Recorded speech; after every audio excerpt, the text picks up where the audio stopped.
O kung wala man po kayong Biblia, ako na lang pong babasahin. 2 Corinthians chapter 13, verse 3.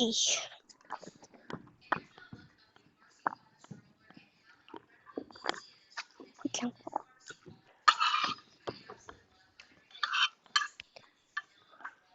Siyasatin ninyo ang inyong sarili kung kayo'y nanga sa pananampalataya. Subukin ninyo ang inyong sarili. Hindi ba ganinyo nalalaman sa ganang inyong sarili na si Hesukristo ay nasa inyo? Maliban na nga kung kayo itinakwil na. So, importante po, no?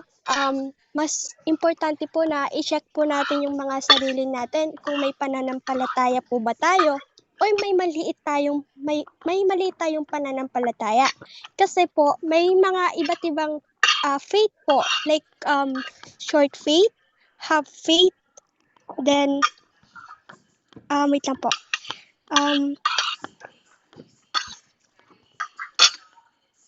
Yun po yung mga examples po in faith po, no? Deceiving faith and moderate faith po and little faith, no? So, mas dapat i-check po natin yung mga yung faith po natin kasi importante po yun. The question po is, may pananampalataya ka ba? Ano po ang pananampalataya para sa inyo? So, yung pananampalataya po, no, is katulad lamang po ng pagtitiwala po natin sa isang tao, sa mga mahal po natin sa buhay, like family po natin or relatives, ganon. Naniniwala ka po sa kanilang mga salita, kilos, kahit hindi mo makita ang lahat ng mga kanilang mga motibo o plano. Ganon din po sa pananampalataya sa Diyos. Nagtitiwala tayo sa kanyang mga pangako kahit hindi natin naging naiintindihan ang kanyang mga plano or hindi po natin nakikita. Kahit hindi po natin nakikita si God, nandun pa rin po yung faith, yung trust natin kay God. Kasi alam po natin na may trust tayo sa kanya na hindi niya tayo bibiguin sa mga pangako niya. So, lahat po ba ay puno sa pananampalataya? Kung hindi ka po napuspos sa pananampalataya, nabuburing ka sa gawain sa Panginoon. Ngunit kung ikaw at puspos sa pananampalataya, ikaw ay uhaw sa salita ng Panginoon. Kapag nasa church po kayo, like parang ayaw nyo na po umuwi kasi gusto nyo na lang po yung mag-aral ng salita ng Panginoon. Kasi nga po, uhaw kayo sa salita ng Panginoon. Gusto nyo pa pong, mas lalo pa pong lumalim yung pananampalataya mo sa Panginoon. Gusto mo mas malalo kang matuto about kay God. In the book of Matthew, chapter 6, verse 30 po, in that chapter po, makikita po natin na that story po, that time po, nasa barko po sila, no? Kasama po ang ating Panginoon.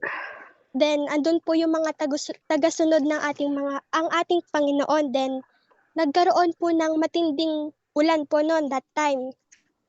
Then, natakot po yung mga tagasunod ng ating Panginoon. Akala po nila, may mangyayari po sa kanila na masama. Wala po silang tiwala sa ating Panginoon, kaya natakot po sila. Nandoon yung worried. Kaya ginising po nila ang ating Maestro. Walang iba po kundi ang ating Panginoon, no? Tawag po sa kanya is Maestro. Matthew chapter 6 verse 30. Then may sinabi ang ating Panginoon sa kanila in Matthew chapter 8 verse 26. Sabi niya po doon, 26 verse 26. At sinabi niya sa kanila, bakit kayo'y nangatakot o kayong kakaunti ang pananampalataya? Nang makagayoy nagbangon siya at sinaway ang mga hangin at mga dagat at humusay na ang totoong panahon. So imagine po natin, no, dati po is tinetest po yung trust or pananampalataya ng mga tagasunod ng ating Panginoon. Imagine po natin, natatakot pa po sila. Kasama na nga po nila yung Panginoon eh. Physically, kasama po nila ang ating Panginoon. Pero natakot pa rin po sila. Yung faith po nila, um, hindi pa rin po ganun kalalim. Kaya sinabi po ni God, kayo na kakaunti ang pananampalataya. So, no, nakakahiya po, no, or ang sakit pong pakinggan kapag sinabihan tayo ng ating Panginoon.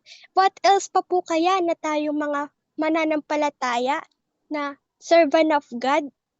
Ganon yung gagawin natin. Sasabihan tayo ng ating Panginoon na ang liit ng pananampalataya natin. Magkaroon lamang tayo ng trials.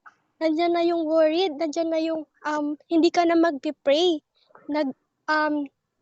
Hinahayaan mo yung kaaway na i-tempt ka, na ano ka ng kaaway, like natukso ka na ng kaaway. So wag po nating hahayaan nyo na makuha tayo ng kaaway natin, no? Kasi ang tunay po na nananampalataya sa Panginoon ay hindi po siya, lagi po siyang ready kapag mayroon pong trials, and hindi po siya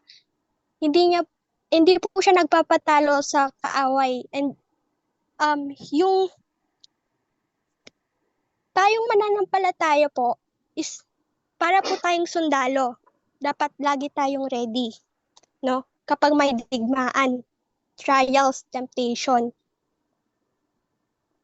So, tayo, hindi natin kasama ang ating Panginoon physically. But alam natin, yung mga tunay na mananampalataya sa Panginoon, alam nila na kasama nila ang ating Panginoon kahit hindi nila nakikita physically, but alam nila, nararamdaman nila na katabi nila ang Diyos, and may faith sila na nandyan lagi yung Panginoon upang gabayan sila. So kapag nasa Panginoon na tayo, hindi na po natin problemahin po yung mga kakainin natin, yung susuotin natin. Kasi may tiwala tayo sa Panginoon na always nating iniisip na God will provide. Pero hindi ko po sinasabi na pero wala po akong sinasabi po na wag na po kayong magtrabaho. Ang gusto ko lang po ano po is have faith po in God. Kahit po na minsan po wala na po kayong pera, hindi mo na po alam kung saan ka po kukuha ng pera para makabili ng pagkain ninyo. Pero naisip po ba ninyo ni kailanman hindi man kayo ginutom ng ating Panginoon? Maya-maya, bigla na lang, hindi mo alam kung saan nakuha mo yung ulam na yun, no? Sa buti ng ating Panginoon, lagi po siyang nandyan, no? Hindi niya tayo pinapabayaan. So, yan po, no? Tayo po, na-open pa po ba natin yung Bible po natin? Nababasa pa ba natin? Kailan po ba tayo nagbukas ng Bible? Baka may iba po dyan na hindi na po nagbubukas ng Bible, no? Nasaan na po ang ating pananampalataya? Wala na yung init, tinatamad na mag-aral. Sabi ng iba, gumawa ka ng mabuti para ikay maligtas. Pero hindi po nila hinahayag yung salita ng Diyos. Nilalayo po nila yung tunay na kaligtasan. As you can see po in Romans chapter 6 verse 36, sabi po doon, John 3:16, sabi po doon, for God so loved the world that He gave His only begotten Son, and whosoever believe in Him shall not perish but have everlasting life. So sabi po doon, kapag sumampalataya ka, hindi ka na po mapapahamak, mapupunta doon sa impyerno na sinasabi doon sa Bible, no? Hindi po sinabi ng Bible na gumawa ka lang ng mabuti para maligtas ka. Hindi po yung sinabi ng Bible. Sinabi po, magkaroon ka ng pananampalataya sa Panginoon. Magkaroon ka ng tiwala hindi po yung gumawa ka ng gumawa ng mabuti. Mas importante po yung faith kaysa mabuting gawa. Pero di ko naman po sinabi na wag na kayong gumawa ng mabuti. Mas okay po yung gumawa ka ng mabuti na may pananampalataya ka sa ating Panginoon. No? Grace is grace po, word is word. Kung ano po yung tinuro ng Panginoon, ayun po yung daan. Yun po, no? Katulad nga po sinabi ko sa inyo kanina, merong pong maliit na pananampalataya lamang. So, bakit po ba natin kailangan pag-aralan or alamin yung pananampalataya? So, yung ibang tao po kasi o yung ibang mga mananampalataya, akala po nila yung sa pamamagitan po ng pagtanggap sa ating Panginoon, yun na po yung pananampalataya. Strong po, mali po. Yung pananampalataya po, nag-uumpisa po sa pagtitiwala sa ating Panginoon. Doon pa lang po papasok yung pananampalataya sa Panginoon. Doon pa lang magkakaroon ng faith na sinasabi po ng ating Biblia. So, saan po ba matatagpuan na sinasabi po ng ating sa Bible po na ang mga gawa ay hindi po nakakaligtas? Sabi po ng Hebrew chapter 2 verse 11.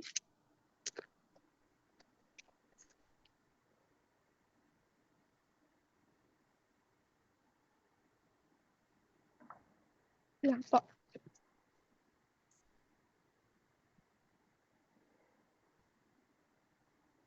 Hebrew chapter 2 verse 11. Ay, wait lang po, mali po pala. Galatians. Hanapin ko lang po. Galatians 3:11. Oh. Nakakasabay po ba ang lahat? Gising pa po ba? Amen. Wait lang po. Hanapin ko lang po yung Bible verse na yun.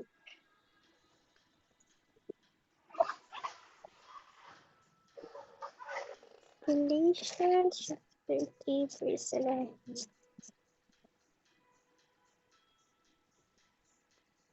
Ito po. Verse 16. Ay, ito po. Galatians chapter 3 verse Galatians chapter 2 po, verse 16. Bagamat naaalaman na ang tao ay hindi inaaring ganap sa mga gawang ayon sa kautusan, maliban na sa pamamagitan ng pananampalataya kay Hesukristo, tayo rin nagsipalataya kay Kristo, pananampalataya kay Kristo. Ulit po. Verse 16, bagamat inaalaman ng ang tao ay hindi inaaring ganap sa mga gawang ayon sa kautusan, maliban na sa mamamagitan ng pananampalataya kay Kristo Jesus, tayo rin ay nagsisampalataya kay Kristo Jesus upang tayo'y ariing ganap sa pamamagitan ng pananampalataya kay Kristo at hindi dahil sa mga gawang ayon sa kautusan, sapagkat sa mga gawang ayon sa kautusan ay hindi aaring ganap ang sinumang laman. So, maliwanag po doon na yung mga gawa, no, mas hindi mas mahalaga pa po yung pananampalataya mo sa Panginoon. Kasi po, yun po yung key para sa kaligtasan mo at sa kaligtasan ko. Kasi po, yun po yung sinabi sa John 3:16, no, as you can see po.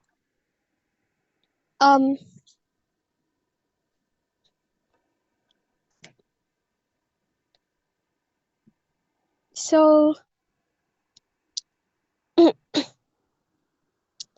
number 1 po, ang pananampalataya po ay hindi lamang po pagtanggap, no? Katulad po sabi ko, nauuna po yung trust po. Yung trust po bago po pumasok po yung pananampalataya. Hindi lamang po yun sa pagtanggap, no? Kailangan din natin ng tiwala at pagsunod. Yung number 2 po, ang pananampalataya ay mas mahalaga pa kaysa sa ginto, sabi po ni Peter. Kasi po, yun po yung key natin sa kaligtasan, sa salvation.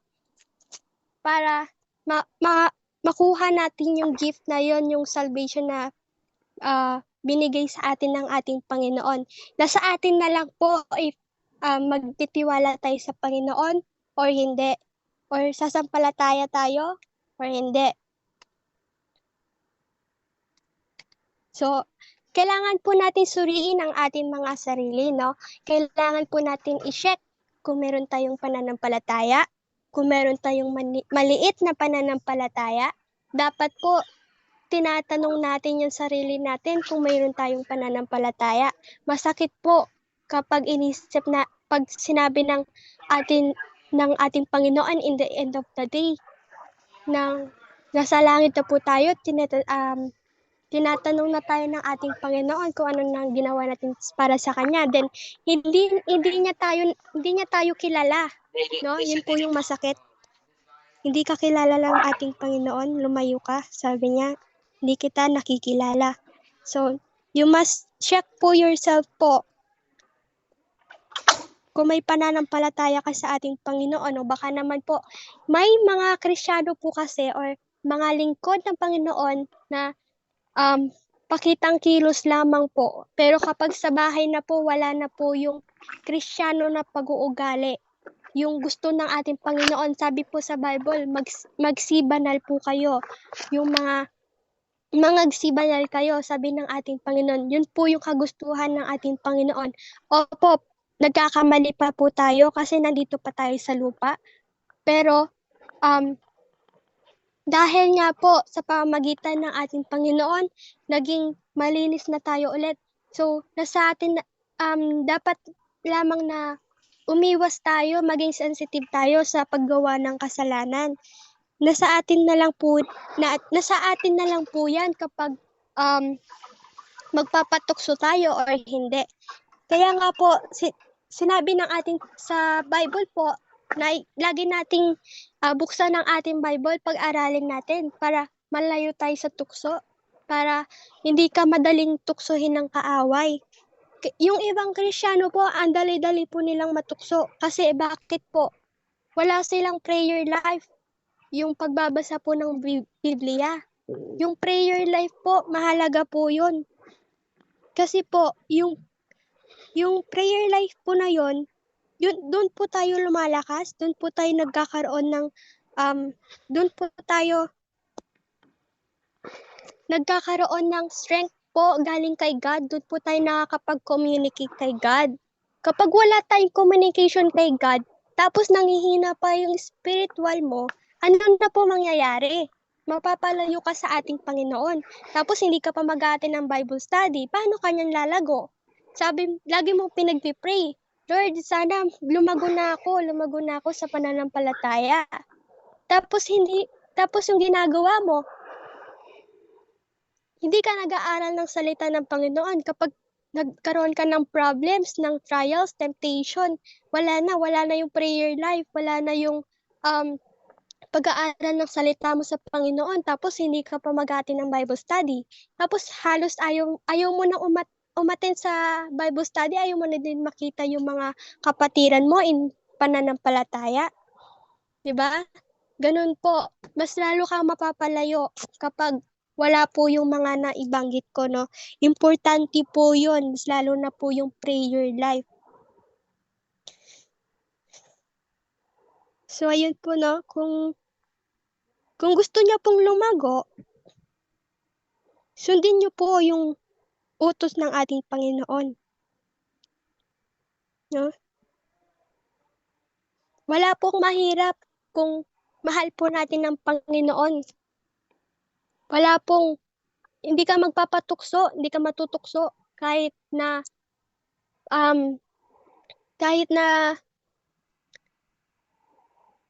nakakatukso talaga yung binigay ng kaaway kasi alam naman po natin na magaling manukso yung kaaway, no? Pero walang po magpapatalo sa sundalo ng ating Panginoon dahil alam po natin, kapag nagkakaroon tayo ng temptation, alam po natin, kasama po natin ang ating Panginoon. And alam naman po ninyo yung kwento po ni Job po ata yun. Si Job po ba yun? Nagkaroon po siya ng sakit, nawalan siya ng mga hari-harian, nawalan siya ng anak, then yung asawa po niya, dinidiscourage pa po siya na ganon, parang sinasabi niya po, totoo kaya ang Diyos mo? Parang ganon po, no? Itakwil mo na ang Panginoon mo. Ayun po, tama po. Thank you for correcting me po. Yun na, itakwil mo na ang Panginoon mo. Kasi ganon po yung nangyari sa kanya. Ganon po, ang dami-dami na pong nangyari sa kanya doon sa prophets ni God. Then, yung ano po, pero siya po, hindi po siya nagpatukso. Nag-praise pa rin po siya sa Panginoon. Naglilingkod pa rin po siya. Yan. Dahil po sa matatag niyang faith, nagkaroon siya ng faith po kay God. Nagkaroon po siya ng maraming blessings, no? Kaya kung nakayanan po niya, makakayanan mo din po dahil sa ating Panginoon. Without God po, wala po tayong makakaya dahil si God po nagbibigay ng strength, yung kalakasan, kalusugan sa pananampalataya. Kaya po mas lalo po tayong wag po natin isipin na si God po yung nagbibigay ng mga trials, temptation, or ganon.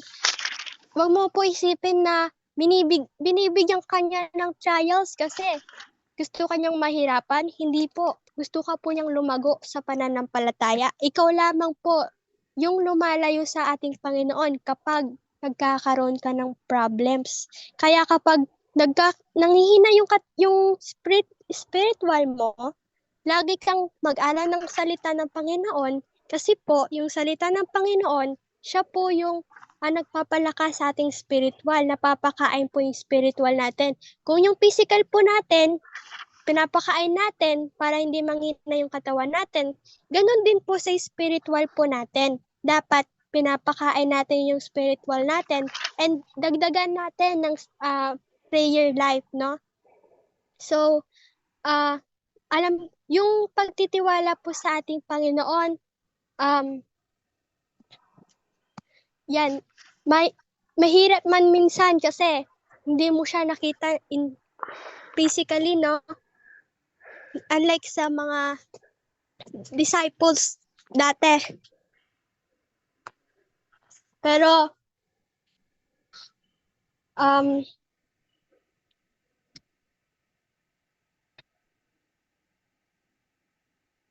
pananampalataya po no ay hindi isang perpektong bagay. Minsan nagdududa tayo, natatakot, at nagkakamali po dahil sa takot at sa worried po natin. Pero mahalaga na patuloy tayo magtiwala sa Diyos. Kahit na hindi natin alam kung ano yung purpose na yung problems na yun na nararanasan mo. But naniniwala po ako in the end of the day, or katapusan po ng trials na yon, maiintindihan mo po kung ano yung purpose ni God. And ayun lamang po, to God be the glory po. Sana po may naintindihan po kayo. Yun po. Ayan. Purihin ng Panginoon. Maraming salamat. Ate Jane, mag-pray ka muna para maklose ang message. Sige po, let's pray. Aming Diyos na makapangyarihan sa lahat, salamat po sa pagkakataon po na ito, Panginoon, na binigyan niyo po ako ng chance na makapagbahagi po ng inyong salita po, Panginoon. And salamat din po sa mga oras po na binahagi or inilaan po ng mga nandito po na nakikinig sa inyong mga salita po, Panginoon. Patuloy niyo po silang i-bless, Lord. sa kanilang desire po ng kanilang puso na makinig po ng inyong mga salita po, Panginoon. Thank you, Lord, for the wisdom and knowledge na pinagkaloob niyo po sa amin sa kaorasan na ito upang maunawaan po namin ang gusto mo pong ipahayag po sa amin, Panginoon. Lord, ang kapurihan po ay sa inyo lamang po, Panginoon. Lord, hindi po namin tinataas ang aming sarili kung ikaw lamang po yung tinataas po namin sa mga oras po na ito, Panginoon. Ikaw lamang po ang aming pupurihin, sasambahin, Panginoon. Salamat po sa inyong dakilang pagmamahal sa amin, Panginoon. Salamat po sa katapatan po ninyo sa aming buhay, Panginoon.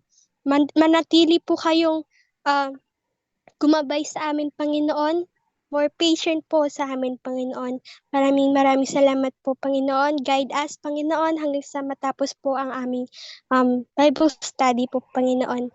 Ito lamang po ang aming dalangin, Panginoon. Sa pangalan ni Jesus, Amen. Amen. Ayan, purihin ng Diyos.